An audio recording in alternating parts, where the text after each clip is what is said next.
This video is brought to you with the support of TrueFire. Learn, practice, and play with TrueFire.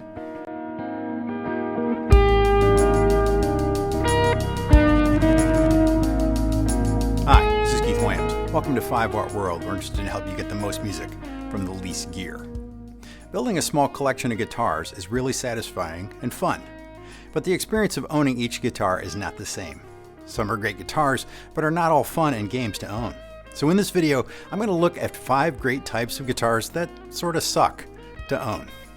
To be clear, this video is my opinion. I'll do my best to give logical reasons why these guitars are in these categories. I'm basing this on dozens, maybe hundreds of guitars I've owned, but also from interacting with thousands of members of 5-Watt World over the years. Now, these guitars may well work for some players. Everyone's experience is different, and if you love the guitars in one of these categories, I get it, and I might even envy you a little bit. But by and large, I just don't think they work for most players. Follow your heart, but hang out and listen to my reasoning. Don't get mad if we disagree. My opinion isn't more important than yours. It's just mine. And this is all in good fun. Cool? Okay, then let's get into the 5 great guitars that suck to own. If you enjoy our videos, make sure to subscribe or grab a t-shirt, hoodie, or a Stomp preset pack to support what we do. And to become a bigger part of 5-Watt World, sign up for the Friends of 5-Watt on Patreon. There's a friend level to suit any budget. The links are in the description. Let's do these as a countdown. So number 5, vintage.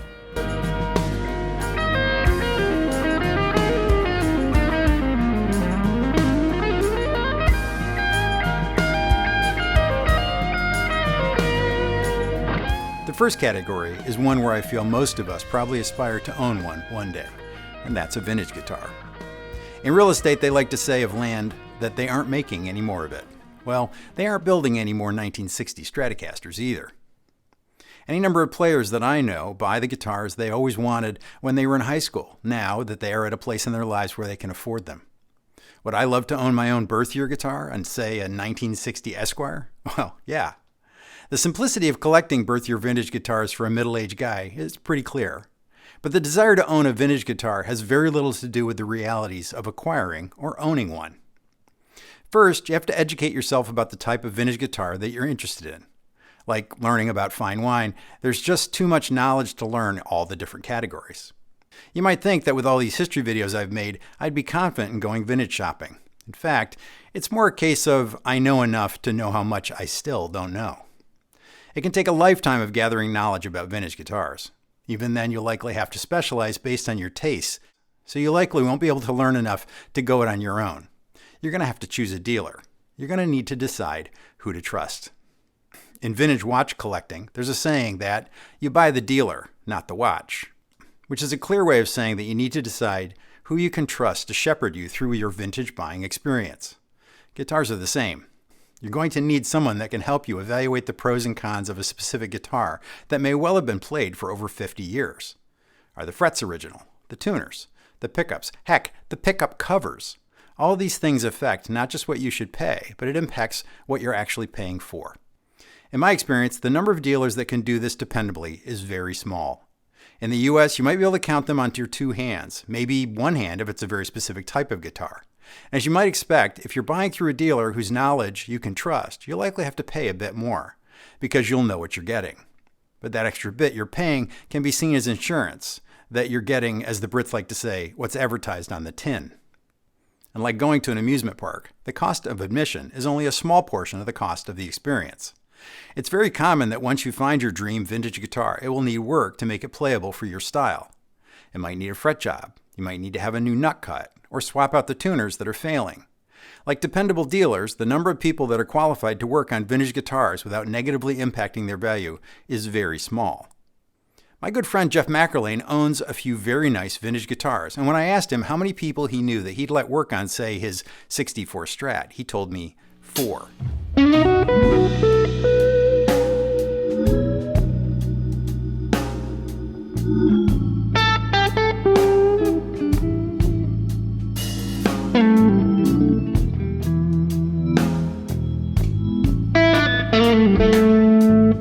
Now, Jeff lives in New York City, and there was only 3 people there in the greater New York metro area that he would trust.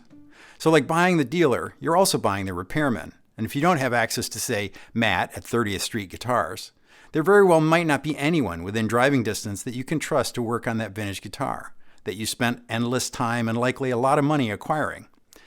And all that sort of sucks. Number 4, guitars that are cool on stage but just sort of don't work otherwise. In the same conversation with Jeff, I asked what guitars fell into this category for him, and he didn't hesitate and said a Flying V, or a Firebird, or an Explorer for that matter. And each of these guitars sort of sucks to own for a couple of reasons. First, I think most of us would want to buy one because they're just so badass looking. You put one of these on, you're going to look like a rock star.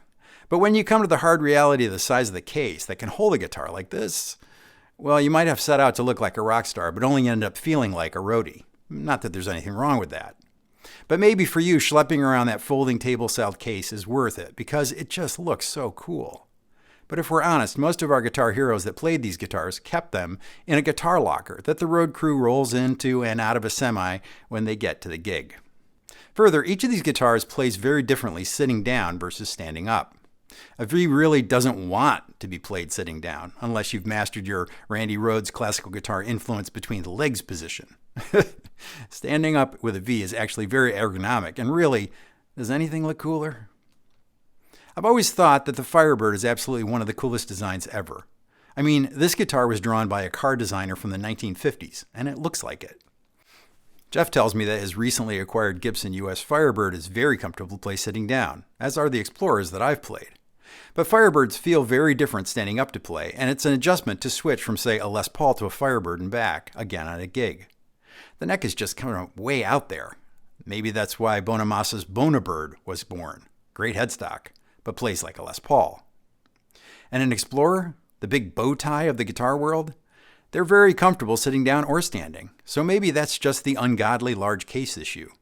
But honestly, if you can ignore the size of the case, then you just have to deal with the chance that you might bump said case against a door jamb, only to hear the headstock snap off inside. And that's a sound, once you hear it, that will never quite leave your dreams. Number 3, small brands and custom guitars. First, let me say that I love working with small builders, and to paraphrase an always uncomfortable expression, some of my best friends are custom guitar builders. But one of the realities of dealing with a small brand or a one-man shop is that everything has to go back through that person. Likely their customer service operation is small, or it's just that builder on the phone. This is a good news, bad news thing. It's great to get the answers directly from the source, but you're also likely pulling the builder away from building someone else's waitlist guitar, or even your next guitar. The better the builder, the longer you'll wait, and in general, the harder they are to reach. A really tough good news, bad news scenario. Along those same lines, warranties with very small or new companies often have sort of exaggerated timelines. The trick to a warranty is knowing that the company will be there when or if you ever need it. Sadly, in the world of startups and individual builders, this is far from assured. And even if they are still around, you often will need to go back to the source for the work. Having said that, my experience with the Parker guitars, there was a level of engineering there that made them incredibly easy for anyone with a mechanical mind to work on. So like everything else on this list, the real answer always includes, that depends on what works for you. I reached out to TrueFire to be my sponsor because I've used them for years. I'm currently going through Greg Koch's Exotic Blues from the Gristle Shop. With over 2 million users worldwide, whether you're a beginner, intermediate, or advanced level player, TrueFire has lessons to enhance and inspire your playing. Get 35% off courses using the promo code 5watt35, or like I do, sign up for the All Access Pass to use the entire TrueFire catalog. I really like TrueFire, and I think if you give them a shot, you'll like them too. Sign up using the link in the description to support 5Watt World and get some great lessons at the same time. I'd like to thank TrueFire for their support in making this video. Okay, we're coming into the home stretch. Number 2, guitars that you can't do basic service on yourself. I hesitated to put this on the list because maybe I'm just more ham-fisted than most of you. But any guitar where I can't do a basic setup myself, or at least tweak it to my playing specs when I get to the gig, sort of sucks to own. I've said here before that I'm not a Strat guy, and likely this is in no small part to my love-hate relationship with the vibrato. There's nothing I like more than a small wobble of the vibrato arm at the end of a phrase, but I've never been able to set up a Strat myself to anywhere near the level of my local tech. Too many moving parts. Tune up, adjust the claw, tune again, set the floating height. Yeah, not in my wheelhouse. So Strats always come to mind in this category for me. And along those lines, any guitar where I have to remove the neck to tweak the truss rod is sort of also on my list. I play with a very low action. I've always had a light touch on the guitar, so having the string height just right is really important to me. Furthermore, I don't see this becoming less important as my hands continue to get older. Now, my Fender-style guitar-loving friends, like John Cordy and Jeff McErlane, don't seem to be put off by loosening the neck and giving it a turn. But they both have been playing that type of guitar predominantly for many years. I'm glad for them, but I'm not them, if you know what I mean. I'm much more likely to go for a guitar where I can tweak the neck without pulling the neck off the guitar. Once you get more than a few guitars, if like me, you live in a part of the world where the humidity and temperatures swing wildly through the year, you might be looking at a couple of trips to the tech for each guitar you're playing each year. It gets expensive in both time and dollars. And more importantly, as it's hinted at already, if you find yourself grabbing that old favorite guitar and running off to a jam or worse to a gig without having opened up the case and checked the setup, you might find yourself at the gig far from any tech help on your own. And no matter how great the guitar is, if it's set up badly for you, it sort of sucks to own in that minute. So do your training, or call the herd to those you know you can do basic work on yourself. And number one, and maybe most importantly, guitars that are too nice to play. This might well overlap with the vintage issue, though it's why a lot of guys love relic guitars, I think. They know they're not going to be the one to put the first ding in the finish. But more than the fear of scratches is the fear of putting any wear on the guitar at all. When I see an ad for a guitar that says it was bought and never left its case, I just shake my head and wonder at why they owned the guitar in the first place. I mean, when does it stop being a guitar and just become a paperweight? Another version of this is owning a guitar that's too valuable to play.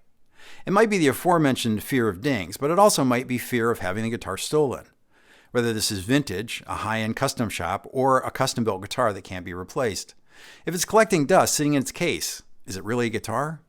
And I'm guilty of this myself. I currently own a pair of beautiful Collins guitars that I love playing at home.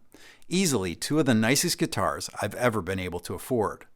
But if I was heading out to a gig, I'd likely grab one of my used PRS Miras. They aren't inexpensive guitars, but I bought each of them used, and they weren't pristine when they arrived here, and I've been playing them ever since. If you own a thing that was built to be used and you're afraid to use it, I'd go so far as to say afraid to enjoy it. Well, this starts to feel like a version of you don't own the guitar owns you. And it's important to remember that this is something in our own head, a line that we get to draw. There's a guy that follows the channel whose Instagram feed is named Gig with Vintage. Chris's opinion is that all guitars exist to be played. Now, I don't imagine he leaves his 52 Les Paul alone on the stage between sets, but he also doesn't leave it at home and go after the gig with a Tokai Love Rock so he can leave his 52 at home. Chris made his decision about this a while ago, and I love that he reminds us that we get to decide as well. Maybe I need an attitude adjustment to take that Collins City Limits out to a blues jam. And finally, there's someone that's afraid to play their guitar because they've gotten into too much guitar.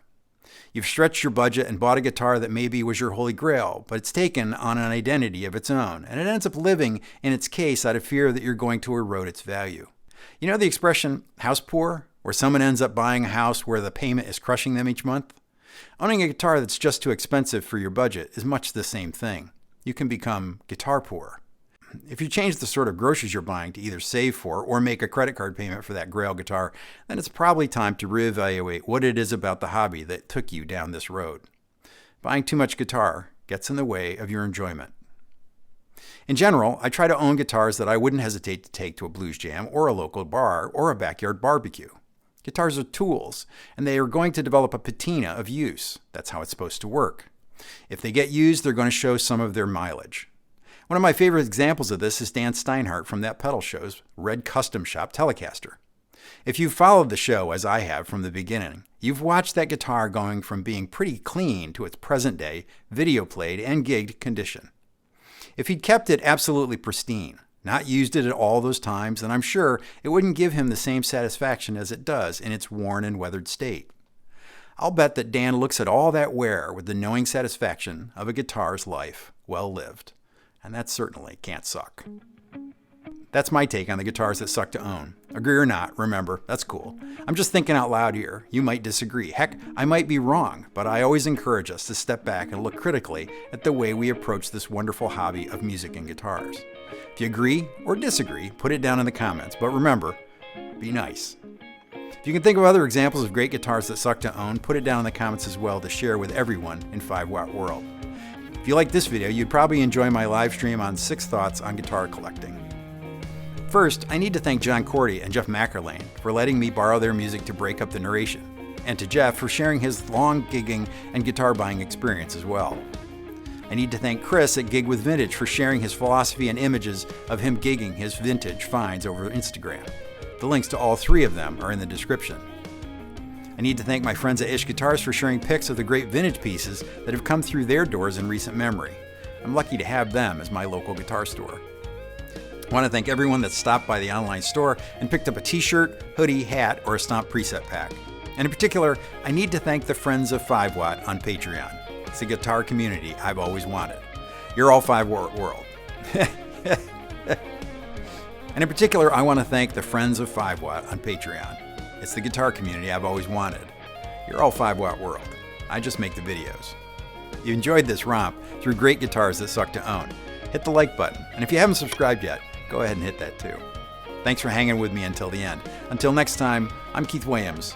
Thanks for being a part of the 5-Watt World.